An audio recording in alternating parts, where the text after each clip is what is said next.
खुद का घर तो कोई कर लेता है।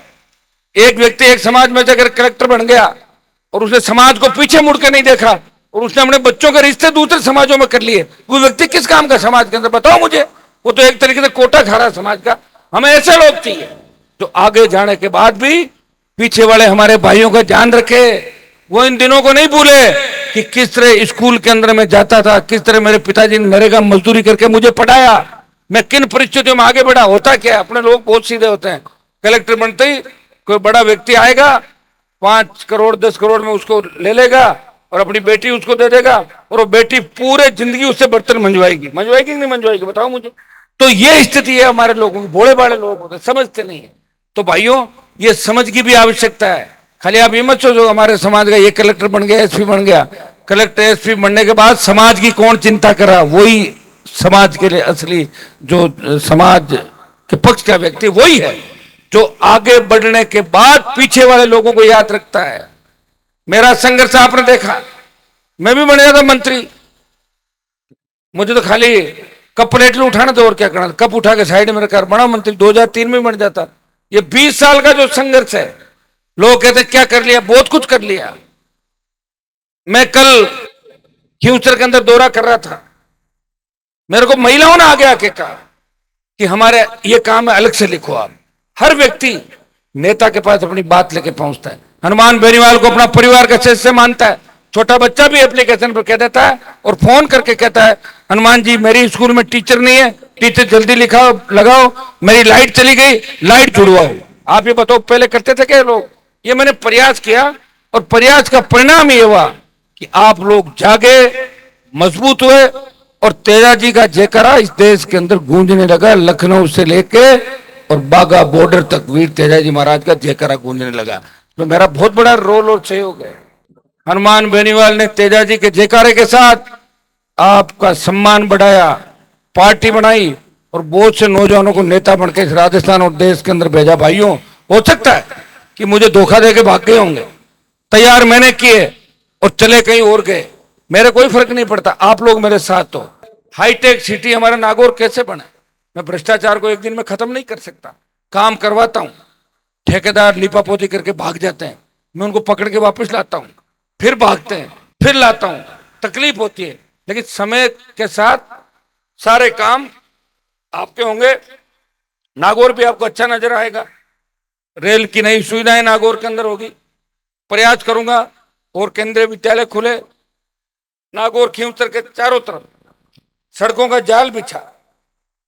पहली बार राजस्थान में सबसे ज्यादा अगर सड़कें बन रही है तो हमारा नागौर डीडवाना जो जिला है संसदीय क्षेत्र, इसमें नागौर राजस्थान की सर्वाधिक सड़कें आपके यहाँ बन रही हैं। दुर्भाग्य से कई जगह फोटो आते हैं, सड़कें टूट जाती है। पीछा कर रहे हूँ ठेकेदारों को ठीक करवाएं, 19-20 कर ले। लेकिन कई लोग जिस तरह भ्रष्टाचार कर रहे हैं उनका मुकाबला भी मैं कर रहा हूँ। अभी मैं गांव के अंदर गया वोट मांगने, उस गांव में लोगों ने कहा कि हनुमान जी आप आदमी तो बहुत ठीक हो, लेकिन हमारे ठेकेदार जी की आपने शिकायत कर दी। मैंने कहा आपके ठेकेदार जी ने क्या काम किया? और उन्होंने खींवसर में गलत रोड बनाई। तो मैंने कहा गलत रोड बनाई तो फिर ठेकेदार जी को जेल जाना पड़ेगा क्योंकि इलाका मेरा है। अब इस तरह 50-100 वोट टूट गए उस गांव के अंदर। आपको यह भी ध्यान रखना है, जो ठेकेदार होगा वो 100 वोट का मालिक होगा, जो इंजीनियर होगा वो भी 100 वोट रखता है। ये लड़ाई भ्रष्टाचार के खिलाफ है।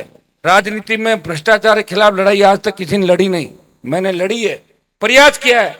इसलिए मोदी और अमित शाह ने जब छोटी पार्टियों के कागज इकट्ठे किए और उनमें पता किया कि इलेक्टोरल बॉन्ड कौन कौन सी पार्टी ने खरीदे, कहीं गड़बड़ तो नहीं है, तो राष्ट्रीय लोकतांत्रिक पार्टी के पास 10 रुपए का चंदा भी नहीं था, 10 रुपए का चंदा भी नहीं लिया। ये होती है सारी चीजें, ये मेहनत होती है, ये ईमानदारी होती है। ये लोग कहते हैं हनुमान जी ऐसे कैसे बोलते हैं, सरकारों से लड़ रहे हैं, ये कर रहे हैं, वो कर रहे हैं।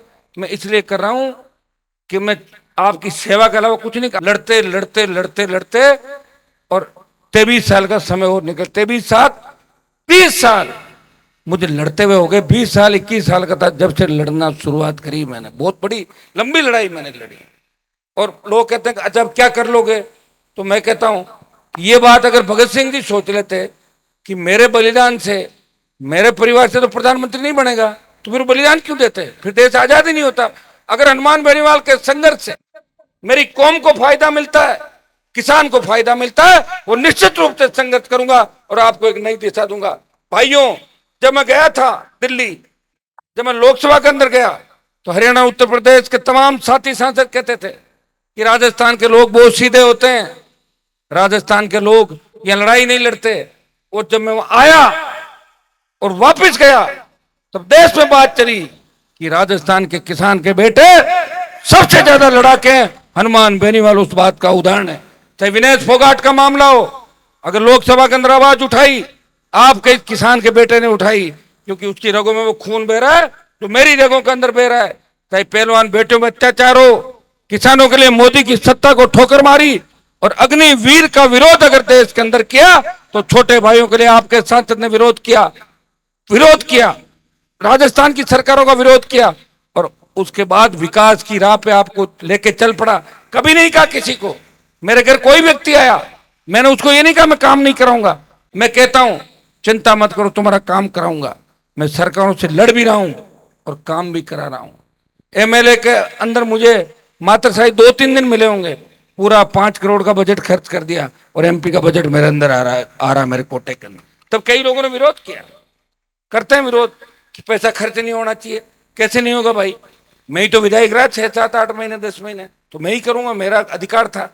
लेकिन चलता रहेगा ये बातें। मैं भी वैसे कई बार अपने दुश्मनों के काम कर देता हूँ, फिर बहुत तकलीफ पड़ती है मेरे अंदर, आप जानते हो सारी बातें।